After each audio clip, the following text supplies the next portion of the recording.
réserve de valeur. Mais qu'en est-il de XRP? Et si ce token, souvent sous-estimé, était en train de redéfinir les règles du jeu?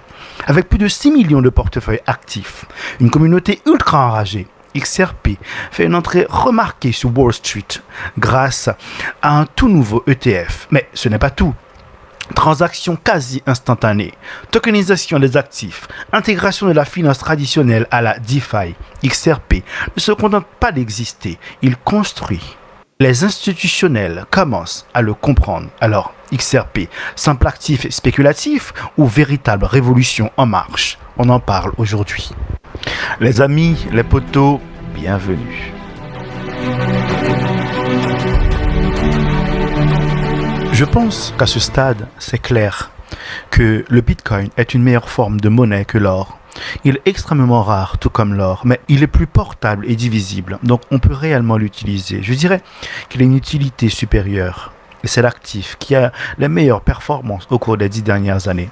Donc, en tant que réserve de valeur, je pense qu'il va devenir important pour le gouvernement d'en détenir avec le temps. Cela pourrait commencer par représenter seulement 1% de leurs réserves, mais je pense qu'avec le temps, cela égalera, voire dépassera les réserves d'or. Eh bien, c'est clair. On fait le parallèle entre XRP et BTC, mais d'abord, on parle du Bitcoin. On voit clairement que le CEO de Coinbase, Brian Armstrong, nous dit clairement que le Bitcoin est l'or numérique. Il est plus portable, il est plus divisible, il est plus fractionnable. Bien évidemment, il devient une meilleure structure, une meilleure base pour le monde à venir. Ce qui nous semble évident. Mais souvenez-vous qu'il y a très peu de gens de la population mondiale qui sont intéressés par les crypto-monnaies, qui connaissent les crypto-monnaies. Donc vous êtes en avance, il faut prendre ça pour vrai. Une fois cette vérité mise en place, le reste est plus facile. Donc, je partage les points de vue du CEO de Coinbase. Maintenant, on va entendre un autre porte-parole de Coinbase et puis en fin de vidéo, on parlera de XRP et ensuite on tirera nos conclusions. Il explique ce qu'on appelle le découplage entre Bitcoin et les marchés traditionnels. Parfois, le Bitcoin semble suivre les marchés comme les actions et d'autres fois non. Le vrai intérêt, c'est que quand le Bitcoin ne suit pas la chute des marchés, parce que personne ne se plaint quand tout monte ensemble, mais quand ça baisse, c'est la fin du monde, tout le monde chiale. Il explique et il précise qu'il faut rester prudent, car les données sont récentes. En avril, on ne peut pas tirer des conclusions définitives, même si on pense comprendre ce qui se passe. Les mêmes causes ne donnent pas toujours les mêmes effets. C'est bizarre, hein? Les mêmes causes ne donnent pas souvent les mêmes effets. Ensuite, il donne 3 grandes raisons pour lesquelles les institutions achètent plus de Bitcoin. La dédollarisation. À cause des tensions commerciales, comme les taxes annoncées début avril, certains pays pensent que le dollar pourrait perdre en influence. Du coup, au lieu de convertir leur monnaie locale en dollars, ils gardent du Bitcoin qu'ils peuvent revendre plus tard si besoin. Après le Covid, le Bitcoin était vu comme une action technologique. Donc quand les actions tech montaient ou descendaient, Bitcoin suivait. Aujourd'hui, on dirait qu'il s'en détache un peu et qu'il est de plus en plus vu comme une valeur refuge, un peu comme l'or. Et ça, on va le voir aussi parce que le Bitcoin suit de manière assez impressionnante le flux monétaire mondial. Et je pense que c'est assez parlant. Le comportement des investisseurs en avril, selon lui, les petits investisseurs ont vendu leurs ETF Bitcoin, mais les grosses institutions, fonds souverains, compagnies d'assurance, etc., eux, ont acheté. Ils ont poussé le prix à la hausse parce qu'ils ont continué à acheter parce que eux, voilà, ils ont des réserves, ils n'ont pas peur. En résumé, ils nous expliquent que le Bitcoin commence à être vu sérieusement comme une réserve de valeur, un peu comme l'or. Ça rejoint ce que nous disait Brian Armstrong, le CEO de Coinbase, en début de vidéo.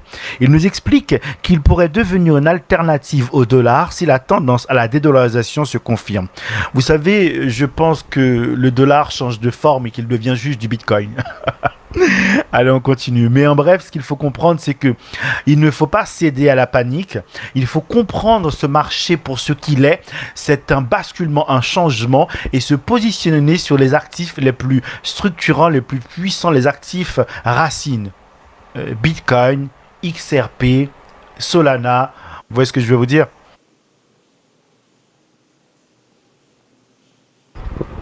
La journaliste lui demande qui a investi dans ces 9 premiers jours de cotation sur les ETF. Il répond que c'est principalement la communauté de XRP, c'est presque une sorte de culte. Ce sont des gens très engagés et ils ont leur raison. Il y a énormément de portefeuilles de XRP en circulation.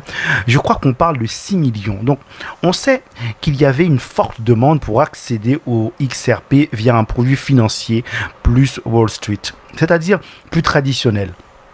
Pas au point d'ajouter de l'effet de levier extrême, mais ce produit-là s'adresse à des traders avec une vision à très court terme, généralement sur une journée, qui veulent parier sur l'évolution du prix du XRP. Ce produit permet aux investisseurs, via un compte de courtage traditionnel, de bénéficier d'un effet de levier sans passer par la marge. Nous croyons que XRP sans frais de prédiction de prix, mais on pense que c'est le token avec le plus d'utilité réelle sur le marché. Bitcoin, c'est une réserve de valeur et je suis d'accord avec ce que dit Michael McCullen là-dessus.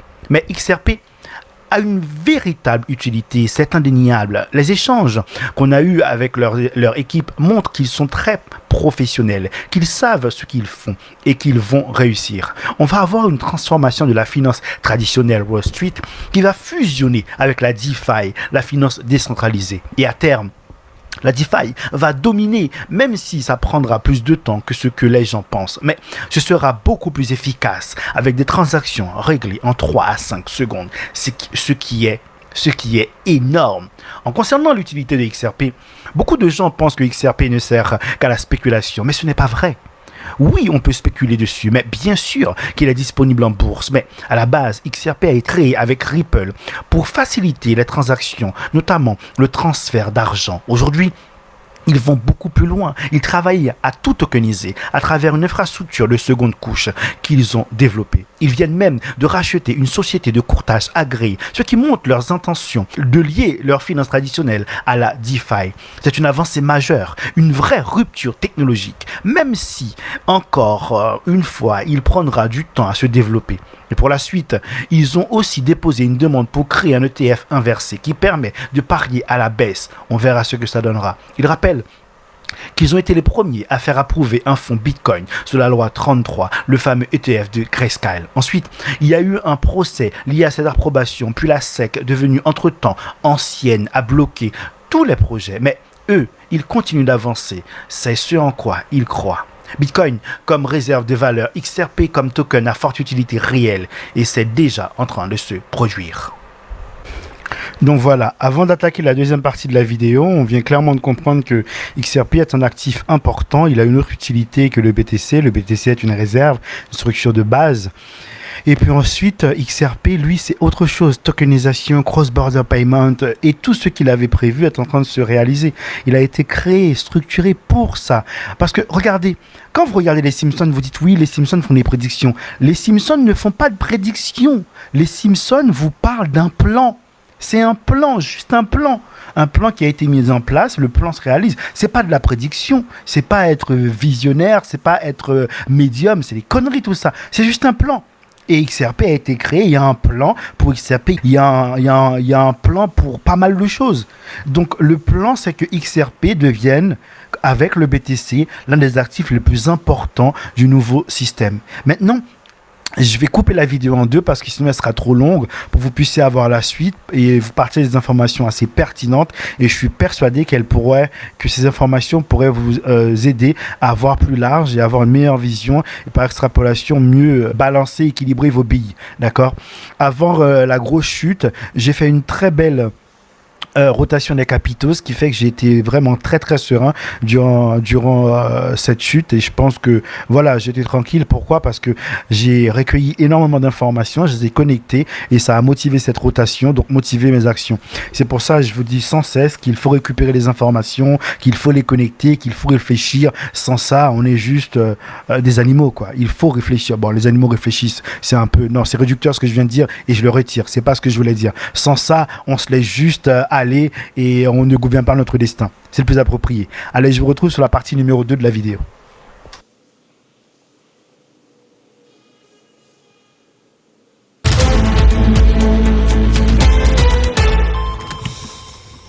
Bienvenue dans le débat. Trump va-t-il provoquer une crise constitutionnelle aux États-Unis? Oui, affirme Anthony Romero, le directeur de l'ACLU, l'Union américaine pour les libertés civiles, qui pense que Trump pourrait passer le Rubicon. Il pourrait refuser d'appliquer une décision de justice, dit-il, sur la séparation des pouvoirs. J.D. Vance et Donald Trump ont une conception de l'exécutif maximaliste. Une multitude de décrets ignorent la séparation des pouvoirs. Le démantèlement en quelques jours d'agences comme USAID fait partie d'une politique du fait accompli. Leur indépendance est remise en cause. Elon Musk devrait aller jusqu'à démembrer le ministère de l'Éducation. S'ajoute à cela le décret signé par Trump hier qui permet à l'État fédéral de soumettre ces agences dont le Congrès avait pourtant garanti l'autonomie.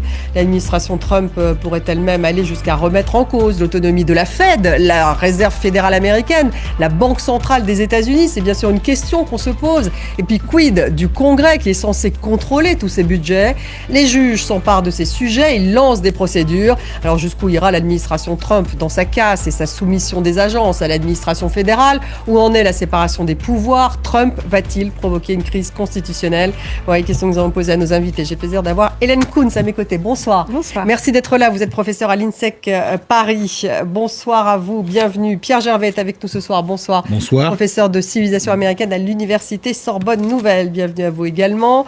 Nous avons Reed Brody. Bonsoir. Vous êtes ancien substitut du procureur de l'État de New York. Bienvenue. Et également à New York, nous avons Soufiane Al-Sabag, écrivain spécialiste de politique intérieure américaine et spécialiste également du Parti républicain. Le week-end dernier, des licenciements massifs ont eu lieu dans les agences fédérales américaines. Un décret qui prévoit de licencier 200 000 agents publics en période d'essai. Il y en a un peu plus de 4 000 pour USDA, 2 300 pour l'intérieur. Bref, une méthode, le Blitzkrieg. Et alors que ce week-end, des milliers d'employés d'agences étaient licenciés, Donald Trump a signé un nouveau décret qui permet à l'État fédéral de soumettre toutes les agences, alors que le Congrès avait pourtant garanti leur autonomie. On va écouter son bras droit, le bras droit de Donald Trump à la Maison-Blanche, au moment où il a signé ce décret. Il s'appelle Will Scharf. Ce décret établirait d'importantes fonctions de contrôle au sein du Bureau du budget, en supervisant les agences indépendantes et la plupart de leurs actions, et en rétablissant la norme selon laquelle seul le président ou le ministre de la Justice peuvent parler au nom des États-Unis quand il s'agit d'émettre une opinion sur ce que la loi dit. Reed Brody, je commence par vous parce que vous êtes ancien substitut du procureur de l'État de New York, donc vous êtes un peu le juriste du plateau. Est-ce que Trump ira, à votre avis, jusqu'à provoquer une crise constitutionnelle? Écoutez, je pense que nous sommes face plutôt déjà à une tentative de coup d'État. Nous avons un président qui s'arroge des pouvoirs qu'il ne possède pas, qui ont été attribués par la Constitution à d'autres branches du gouvernement, qui refuse de dépenser l'argent que le Congrès, seul détenteur du pouvoir du budget a autorisé, qui démantèle des institutions et des agences établies par la loi votée par le Congrès. Le fameux tweet d'Elon Musk, il a passé le week-end à faire passer l'USAID dans la déchiqueteuse, qui méprise les dispositions constitutionnelles relatives aux accès de données personnelles et, comme vous avez évoqué, qui menace d'ignorer des décisions judiciaires. La semaine dernière, un juge fédéral a réprimé le président d'avoir failli de ne pas avoir respecté une décision ordonnant la libération de milliards de dollars votée par le Congrès. En réponse, le vice-président J.D. Vance a fondu d'un tweet dans lequel il a dit « Les juges n'ont pas le droit de contrôler le pouvoir légitime de l'exécutif ». Donc ça, c'est vraiment le Rubicon. Au moment, et on n'y est pas, pour le moment, le président a respecté les décisions de justice.